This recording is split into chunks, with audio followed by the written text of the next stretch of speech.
ఇక వీళ్ళు రాయలసీమలో ఉన్నటువంటి వాటి గురించి, రాయలసీమ గురించి ప్రేమ ఒలకబోస్తా ఉన్నారు. సార్ ఇప్పుడు జగన్మోహన్ రెడ్డి గారు రాయలసీమకు చెందినటువంటి వ్యక్తి కదా. నేను చెప్తా, రాయలసీమలో మేము పెట్టుబడులు పెట్టిన ఈ జిల్లాకు 5 చెప్తాను. మేము తీసుకొచ్చినటువంటి కంపెనీలు, గ్రౌండ్ అవ్వబోతున్నటువంటి కంపెనీలు, ఎకోరెన్ ఎనర్జీ 1662 కోట్ల రూపాయలతో పెట్టుబడి సార్, 350 ఉద్యోగాలు ఇస్తా ఉంది. టాటా పవర్ 2000 కోట్ల రూపాయలతో పెట్టుబడి అనంతపురంలో, ఇవన్నీ కూడా 1350 ఉద్యోగాలు ఇస్తా ఉంది. ఆ తర్వాత సెయిల్ మీరు పంపించేశారు కదా, మీరు దండం పెట్టి పంపించేశారు కదా, మీ పాలనలో వెళ్ళిపోయింది కదా, ఆ సెయిల్ కంపెనీ 50,000 కోట్ల రూపాయలతో మళ్ళీ పెట్టుబడులు పెట్టడానికి వెనక్కి వచ్చింది. ఆ తర్వాత ఏపీఎన్జీఎల్ హరిత్ అమృత్ కంపెనీ 22,000 కోట్లతో 8,300 ఉద్యోగాలు ఇస్తా ఉంది. ఇవి కేవలం అనంతపురం జిల్లాలో సార్. అన్నమయ్య జిల్లాలో చూసుకుంటే మేఘా ఇంజనీరింగ్ 10,300 కోట్ల రూపాయలు పెట్టుబడితో 3,000 ఉద్యోగాలు ఇస్తా ఉంది. ఆస్ట్రా గ్రీన్ ఎనర్జీస్ 8,240 కోట్ల రూపాయల పెట్టుబడితో 4,000 ఉద్యోగాలు ఇస్తా ఉంది.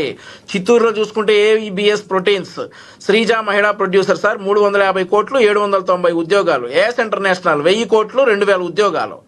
ఇవన్నీ కూడా ఏ జిల్లాకి ఎన్ని ఇచ్చారో లెక్కలతో చెప్పమంటే చెప్తాం. ప్రతిదీ సార్. చిత్తూరు జిల్లాలో ఉన్నటువంటి తిరుపతిలో మేము ఈ 32 కంపెనీలు మేము తీసుకురావడం జరిగింది. ఇన్వెస్ట్మెంట్స్ ప్రవాహంగా ఉన్నాయి. కానీ నిన్న జగన్మోహన్ రెడ్డి గారు ఏం చెప్తారంటే, కొన్ని కంపెనీలు ఆయన కుటుంబానికి సంబంధించినటువంటి కంపెనీలు కూడా చెప్తారు అందులో. వాటన్నిటికీ అంట పాపం పరిశ్రమలు ఈ వ్యాపారాలు చేసుకోవడానికి వీలు లేకుండా ఉందట. సో జగన్మోహన్ రెడ్డి గారిని కొన్ని క్వశ్చన్స్ అడుగుతా. సరే, జగన్మోహన్ రెడ్డి గారు ఉన్నారు ఇక్కడ. 2019-2024 మధ్య కాలంలో రాష్ట్రంలో కేవలం 18 కంపెనీలే గ్రౌండ్ అయ్యాయి.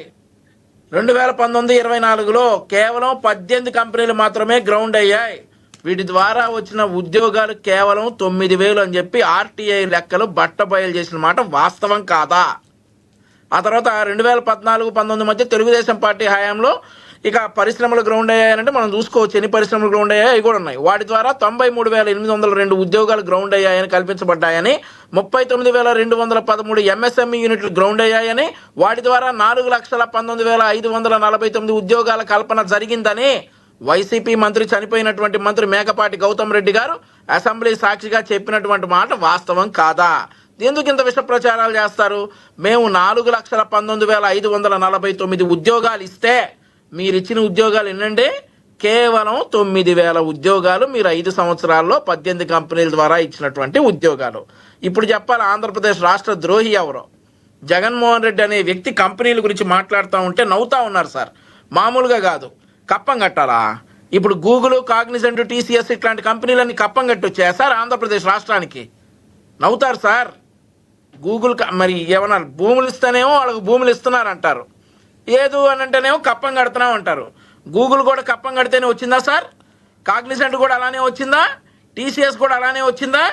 మీకు నిన్న నారా లోకేష్ గారు క్లియర్గా చెప్పారు, క్రెడిట్ కావాలంటే తీసుకోండి, మీరే తీసుకోండి క్రెడిట్ కావాలంటే.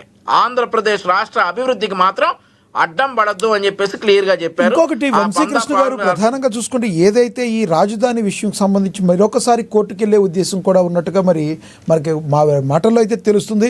నిజంగానే అక్కడ రాజధాని సేఫ్ కాదంటానికి ఆధారాలు ఉన్నాయంటారా సార్? ఇప్పుడు అక్కడ రాజధాని సేఫ్ కాదని అన్నప్పుడు ఎవరు సార్? దళితులకి, అక్కడ ఉన్నటువంటి పేదలకి 50,000 ఇళ్ల స్థలాలని చెప్పేసి ఎవరు సార్ 50,000 మందికి ఇళ్ల స్థలాలు ఇవ్వడానికి సిద్ధమైంది? జగన్మోహన్ రెడ్డి కాదా? అంటే వాళ్ళందరూ కొట్టుకుపోవాలా? ఒకవేళ సేఫ్ కాకపోతే వాళ్ళందరూ కొట్టుకుపోవాలని ఇచ్చారా సార్ అక్కడ స్థలాలు? ఈయన ఎందుకు కట్టుకున్నాడు సార్ ఇల్లు అక్కడ? మరి ఈయన అక్కడే ఇల్లు కట్టుకొని రాజధాని ఇక్కడే ఉంటుంది, ఎక్కడికి తరలిపోదు, నేను వస్తే ఇంకో 200 గజాలు ఇస్తా అని ఎందుకు సార్ అన్నాడు ఆ రోజు ఇలా అని ఈరోజు మాట మారుస్తారా? 50,000 ఇళ్ల స్థలాలు రాజధాని నడిబొడ్డున ఇవ్వడానికి ఎలా తయారయ్యాడు జగన్మోహన్ రెడ్డి గారు? మునిగిపోతాయి కదా, పేదలు మునిగిపోయినా పర్వాలేదా? ఆ తర్వాత రాజధాని ఇక్కడే ఉంటుంది, ఎక్కడికి వెళ్దు, నేను ఇక్కడే ఉంటున్నా, జగన్ అన్న ఇక్కడే ఇల్లు కట్టుకుంటున్నాడు, ఇక్కడే ఉంటాడు. సార్ కారణాలు ఏముండవు సార్. కేవలం ఆంధ్రప్రదేశ్ రాష్ట్రం అభివృద్ధి చెందుతుంటే ఈ రోజు చూడలేనటువంటి వ్యక్తి జగన్మోహన్ రెడ్డి. అభివృద్ధి చెందుతుంది, ఒక రాజధాని ఏర్పడతా ఉంది, కంపెనీలు వస్తూ ఉన్నాయి, ఉత్తరాంధ్ర వెలిగిపోతా ఉంది, రాయలసీమ వెలిగిపోతా ఉంది, అలాగే అమరావతి కూడా శరవేగంగా అభివృద్ధి చెందుతూ ఉంది. ఇవన్నీ చూసుకుంటే ఇక ఉండవు అని చెప్పేసి, తనకి ఈ మనుగడ ఉండదని చెప్పేసి జగన్మోహన్ రెడ్డి గారు ఈరోజు 2 వ్యాఖ్యలు. మరి ఎందుకు ఇచ్చారు సార్ 50,000 మందికి అక్కడ ఇళ్ల స్థలాలు? ఎందుకు ఇవ్వడానికి రెడీ అయ్యాడు? సో ఇవన్నీ కూడా జగన్మోహన్ రెడ్డి గారి ద్వంద్వ వైఖరి. ఏదైతే జగన్మోహన్ రెడ్డి గారు నిన్న ఒక్కటి అన్నారో చెప్పండి అదొక ఒక్కటి suicidal చెప్పండి attempt. వంశీకృష్ణ గారు, ఇప్పుడు ప్రతిపక్షంలో వాళ్ళు ఉన్నారు, మాట్లాడుతున్నారు, కానీ వచ్చే సార్వత్రిక ఎన్నికలకి రాజధాని నిర్మాణం కొంత పాటు జరిగి తీరుతుందంటారు. మీ కూటమి ప్రభుత్వం చేయగలదా అది? సార్ 2029 ఆంధ్రప్రదేశ్ రాష్ట్ర రాజధాని అమరావతి నిర్మాణం జరుగుతుంది. అక్కడి నుండే ఎన్నికలకు వెళ్తాం.